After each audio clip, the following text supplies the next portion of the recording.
Hey everybody. I'm such a dumbass. No. I no. I filmed a great reading for all of you to welcome my new sensitive souls to my Energy Healing Oracle 555 group who came along from my my Camp Widow contacts and two of my already good friends that that I get to stay connected to, thank goodness, via Facebook. So thank you for joining my collective. It is a joy, even though I haven't been so great with keeping up with the oracle cards because I have been in the middle of post Camp Widow, which is like post Pride or post holiday, where you just go and crash, and also in the middle of a bit of a breakdown.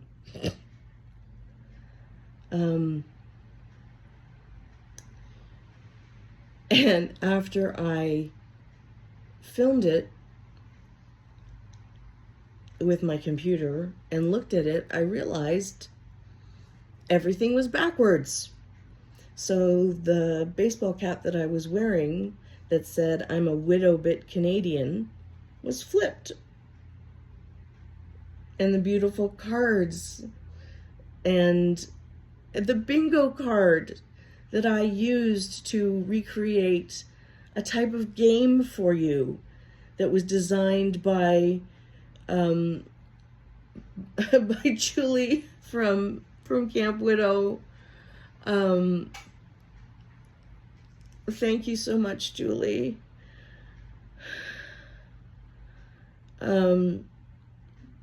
Was backwards and you couldn't read it, which kind of made the whole reading just not what I wanted it to be.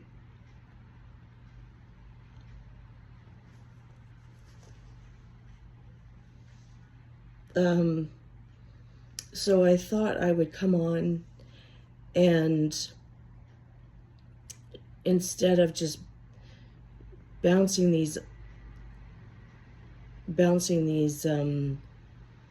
words around in my head, which was not very helpful and actually a little bit harmful, just kind of just say them.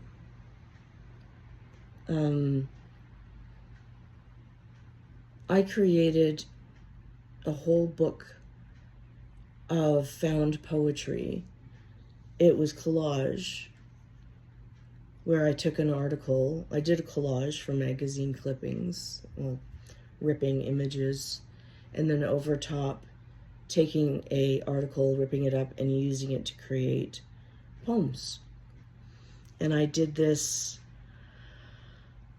after my wife died in 2012 because I needed something to keep me occupied, something to channel my grief and my creativity, into.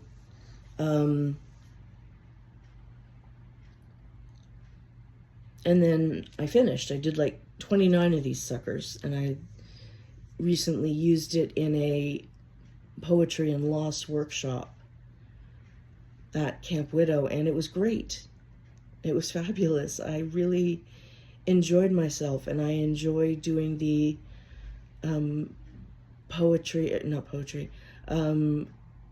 loss and identity workshop, which turned out amazingly. It was all about how going through loss and going from we to me just shows you that you have always, as a person, all your life, whether you are in a couple or not, have to show up for yourself first. And even though your external situation has changed very, very brutally when you lose a partner, what doesn't change is that you have to remember to show up for yourself in order to cope. And I learned this early when I was diagnosed with fibromyalgia when I was 12. And in the workshop, that's the example that I gave the participants, that I learned this early on because all of a sudden my body was not doing what it used to be able to do. And eventually when I went into a clinic to kind of rewire, they called that the loss of the idyllic image of yourself, because I was grieving that and my family was grieving that. They were all, I was saying and they were saying, you know, if Kelly was a dancer and she's not a dancer anymore, who is she? I was saying, I used to be a dancer, a skier, a soccer player. I used to be able to participate in gym class. And if I don't do those things, who am I? It's a huge blow. Yes, to the ego, but also to your sense of identity.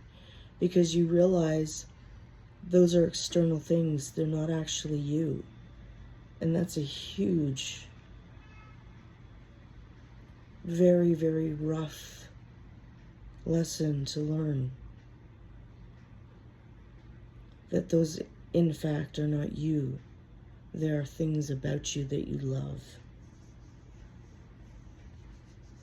And if you can find things about you that you love that are other things, you can find joy again. You can show up for yourself again. You can stand up for yourself again, but it's just not easy. And no one said it was going to be easy. And that's the shitty part. That's the rough part. I've been collecting magazine articles, because I know I want to do those types of journals again. And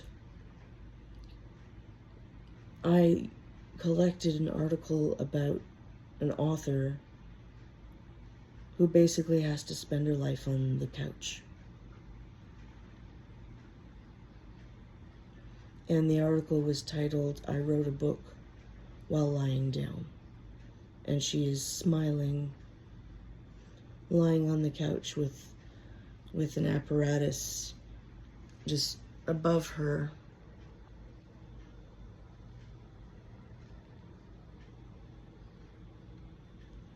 Typing away. And it triggered me. It really triggered me.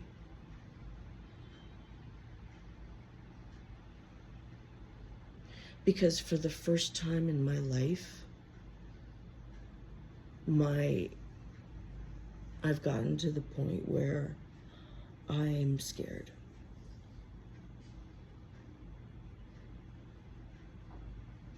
I have lost enough control over the way that my body is, that I used to be able to push farther. I used to be able to push longer. And I can't anymore. And today, I woke up and it was 2. And I was happy. And I popped out of bed because I wanted to. I didn't want to go back to sleep.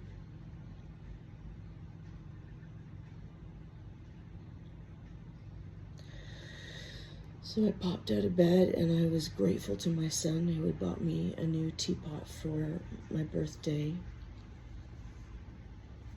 Happy 48 to me. And it was light, so it didn't hurt my wrist. So I made tea. And I went outside and it was rainy and windy, so I thought, I don't have to go out today. I can choose not to. And I thought, I'm going to sit down in my command post chair because it's better for me than the couch. I'm not gonna lie on the couch. And there's lots of things I could do external to the house, but I don't have to do them all at once. I'm going to sit down and journal and break my life into a puzzle of short trips. And I'm going to try and work with what I have.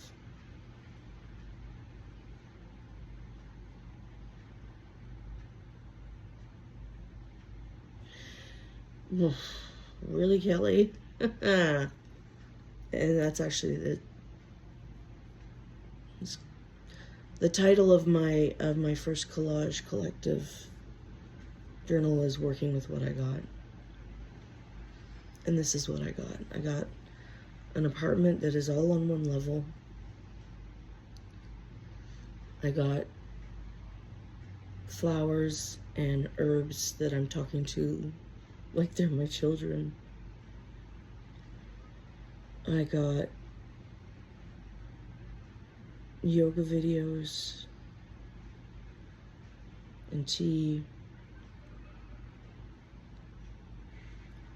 And I got projects.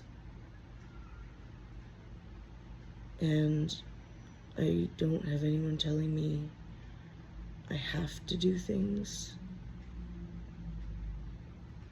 But I don't have a job.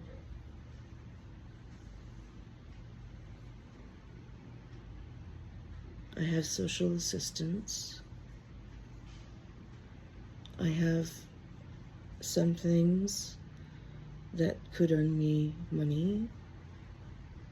I've got my Oracle card channel. In the summer, I am hoping to do some in-person events, Oracle card readings. I'm a Reiki master, so I'm hoping to do online Reiki, distance Reiki, and in-person Reiki if I do Oracle card readings at, farmers markets, those kind of things. I'm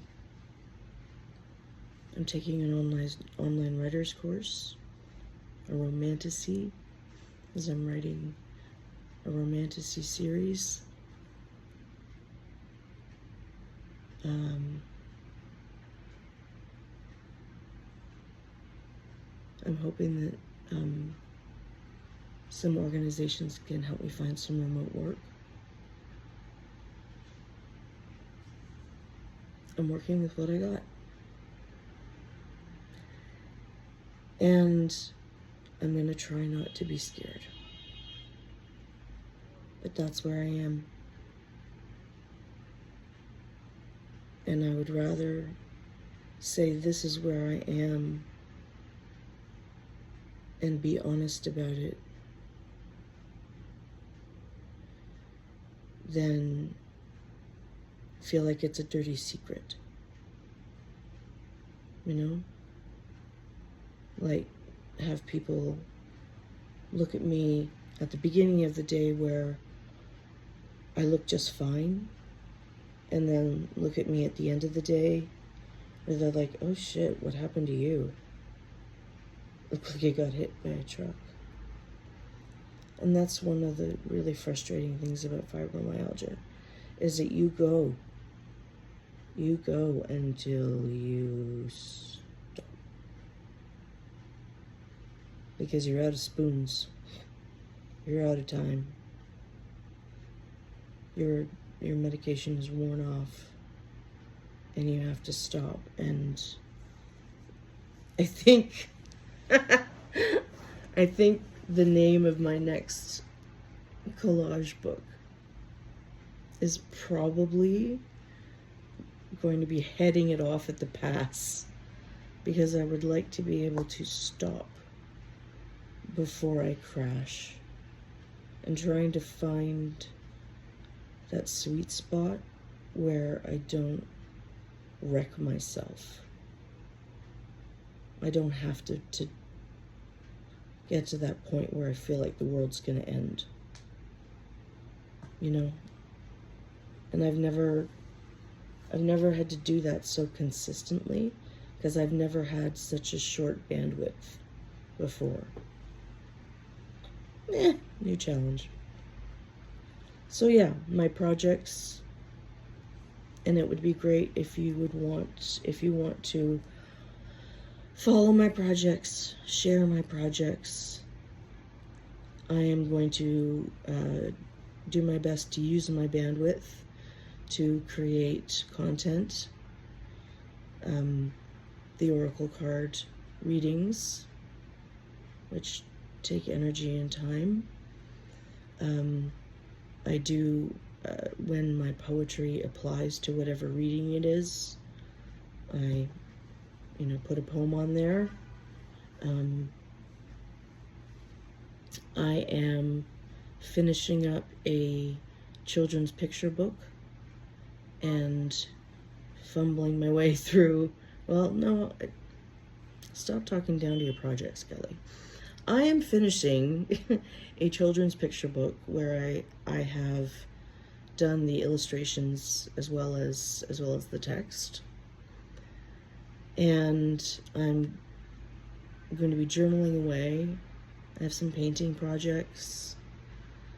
I will let you know when the children's book is hopefully, I'm going to try publishing it on Amazon. I will let you know when I'm doing in-person events. I found a little coffee shop where I hope to be doing Oracle card readings. I hope to be doing another book launch. And who knows? Maybe there'll be new stuff coming up in the future. Summer is a good time for these kind of things, so keep an eye on my Brave Creative Me content and my Oracle card stuff. And if there's anything new, I will point you to it. And thanks for following along with me. Thank you for your interactions and your comments and your support and your time watching my videos, and I hope that there are moments where you resonated with something I've had to say, because I like, as all artists, like putting things out there and hope that they make a difference in even a small way to people, because that's what art is for, is to go out there and hope it touches a heart in some way. Okay, that's it for now. I'm gonna throw this out into the universe and like and share, and please, I'm in a tender place, so keep the comments encouraging and helpful if they're actually really helpful as opposed to not helpful. And I'll keep you updated, and perhaps I will refilm